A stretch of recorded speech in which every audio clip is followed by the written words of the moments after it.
fair disclaimer before I review any deck building roguelite.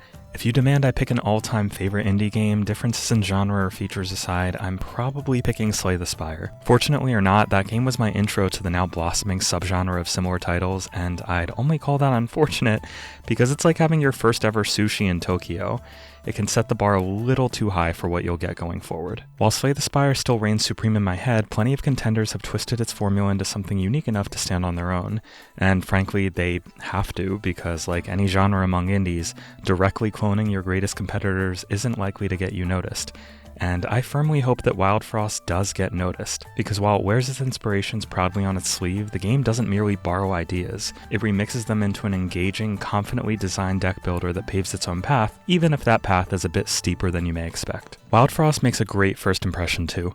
Its namesake is the seemingly endless winter storm faced by its protagonists, one with an unnatural source that must be sought out and defeated to bring warmth back to its lands. It sounds a bit bleak, but the game's tone is anything but.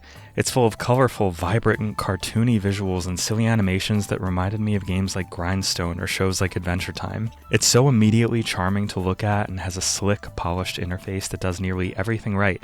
Really, my only complaint here is that despite running perfectly on Steam Deck, I constantly wished I could use the touchscreen, which feels like a perfect fit for this game and yet seemingly unsupported. The soundtrack is also a joy, not just fitting its theme with rousing battle music, but getting regularly stuck in my head whenever I was away from it. But let's get into how it plays.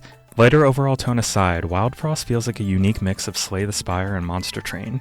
For those somehow unfamiliar with either game, both are twists on a roguelite deck builder. Battles are turn-based affairs playing attacks, buffs, and defenses from a random draw of your deck to plan for enemy attacks that are choreographed in advance. After each battle, you might heal, get new cards, encounter random events, or pick some upgrades up, but die and you're back to the very beginning, albeit with some form of permanent progression to help in the next run. It sounds simple on paper, but is fiendishly tricky in practice, with enemies so powerful that your only hope is building synergies into your deck that will steamroll foes who come unprepared. Wildfrost's template is no different, but its execution certainly is.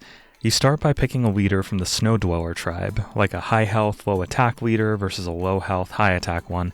But as the game goes on, this choice becomes far more complicated, requiring you to consider your starting deck based on which tribe your leader is from and buffs they may have that can be crucial to your run. Before long, you'll pick up companions too, and these are where the game takes some cues from Monster Train. Some of the cards you draw can be strategically positioned in the arena with you. For example, placing an ally closer to the enemy side leaves them more likely to be damaged, but in some cases that may be beneficial. One companion named Colonel added shields to the ally behind him every time he got hit, for example. Many allies and leaders have specific placements where they'll be most useful, and it's up to you as the player to make sure that's all considered and regularly swap out positions whenever needed. While clever placement of leaders and companions is important, you can't actually use them directly. Instead, everybody, enemies included, have a little sun icon at the bottom of their card called a card counter. Wildfrost does away with the concept of a limited pool of action points usable in each turn, which is common to other deck builders. Instead, every time you use a card, with some exceptions, the card counter of everyone on screen will go down by 1. When it hits 0, the character attacks and triggers whatever ability is written on their card. There are ways to freeze the counter or limit the enemy's effectiveness, but they can of course do the same to you. Every time you do just about anything in Wildfrost, you need to be checking the entire screen and thinking several steps ahead. If you kill one enemy while another's counter is at 1, they'll attack as soon as you're done. So do you freeze them to buy yourself time or be more aggressive to clear the board quickly? As you play, you complete various challenges such as the number of enemies defeated or number of cards upgraded. Beating these will unlock buildings in your town that grant new abilities and companions, acting as progression between runs to make your next foray into the Wildfrost just a bit easier. But the extra emphasis on the a bit there was no accident. That's because Wildfrost is very tough.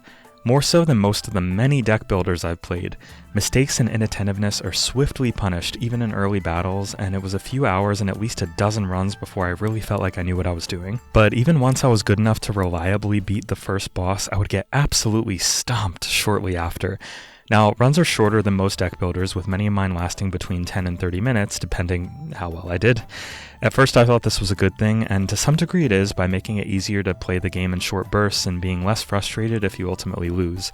but it's a bit of a double-edged sword. I'd actually argue that Wildfrost short runs can be a detriment to the sort of strategies it requires for success. Consider Slay the Spire again. Runs can often be 1.5 to 2 hours, with the first 30 to 45 minutes of it being relatively easy battles that make you feel powerful. But this initial section of lower resistance serves an important purpose, whether strategic choosing of cards to add or remove from your deck, the acquisition of special items that give you a boost, and the freedom to explore card and item synergies that could serve you going forward. Wildfrost simply lacks this sort of breathing room. By the time things get tough, you may still be relying heavily on your starter deck and hopefully a small handful of added cards and companions that feel reasonably useful. And the result is that certain synergies that could be interesting, like the Shademancer tribe's ability to sacrifice companions for some greater benefit, felt unattainable without a heavy dose of lucky items and companion acquisitions. Trying new builds can get discouraging when you need them to work immediately or face imminent death. So let me re-emphasize in case the first time didn't stick.